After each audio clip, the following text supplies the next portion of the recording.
Hello बच्चों, मैं पूजा सिंह आप सभी का स्वागत करती हूँ। हमारी आज की कहानी है अकबर बीरबल की कहानी। कहानी रिश्वतखोर आदमी की। एक दिन महाराज अकबर के दरबार में एक व्यक्ति नौकरी मांगने के लिए आता है। वह महाराज के सामने अपनी बुद्धि का प्रदर्शन करता है और उनसे गुजारिश करता है कि उसे नौकरी पर रख लिया जाए।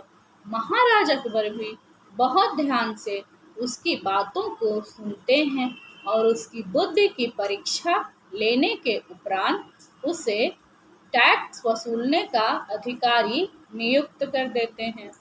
बीरबल यह सब कुछ बहुत ध्यान से देख रहे थे। वे महाराज अकबर से कहते हैं, महाराज, यह व्यक्ति अत्यधिक चालाक है। इसे इस तरह नौकरी पर नहीं रखना चाहिए। यह बहुत जल्द बेईमानी करना शुरू कर देगा।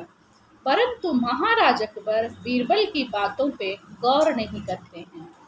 कुछ समय बाद वह व्यक्ति अपने काम को पूरी तरह संभाल लेता है और वह टैक्स वसूलने में बहुत सारा रिश्वत लेने लगता है।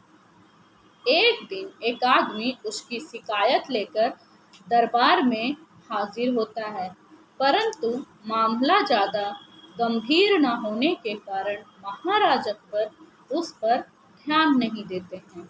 कुछ समय बाद बहुत सारे लोग उस अधिकारी की शिकायत लेकर महाराज के पास आने लगते हैं।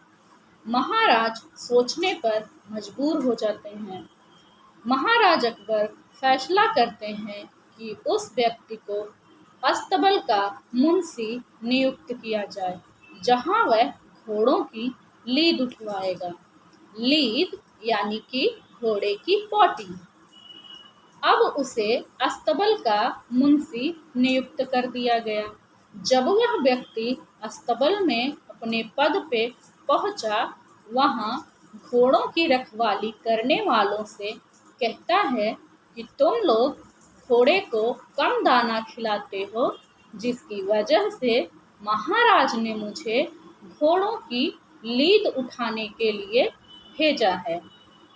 अब यदि लीद का वजन कम आता है तो मैं महाराज को तुम लोगों की सारी बातें सच सच बता दूंगा।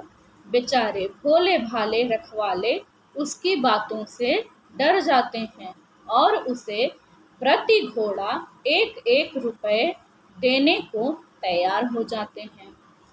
कुछ समय बाद महाराज को इस बात का पता चलता है। महाराज को बहुत हैरानी होती है। उसने वहाँ भी रिश्वत लेना शुरू कर दिया।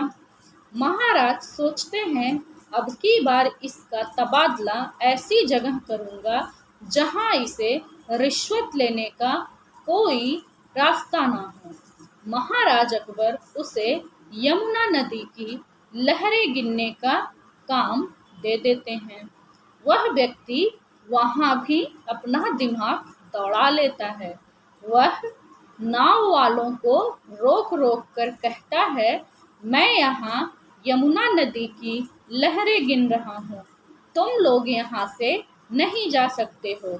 अब चाहे मुझे 2 से 3 दिन ही क्यों ना लग जाए।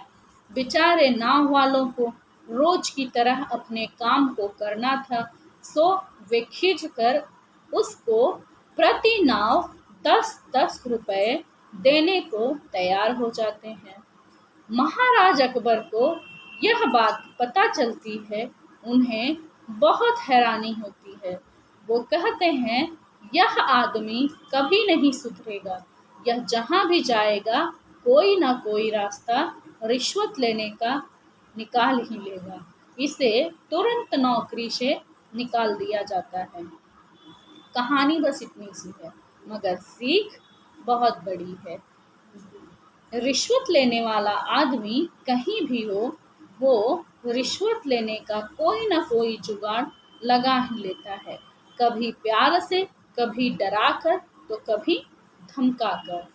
रिश्वत लेने की यह आदत इतनी बुरी है कि आज हमारे देश को पूरी तरह खोखला कर चुकी है। किसी ने कहा है, आज वही ईमानदार है जिसे बेईमानी करने का मौका नहीं मिला है। बच्चों, आप जीवन में पढ़ लिख कर कुछ बड़े बन जाना, तो रिश्वत जैसी चीज़ को कभी बढ़ावा मत देना। आपको हमारी कहानी अच्छी लगे तो वीडियो को लाइक, चैनल को सब्सक्राइब जरूर करें।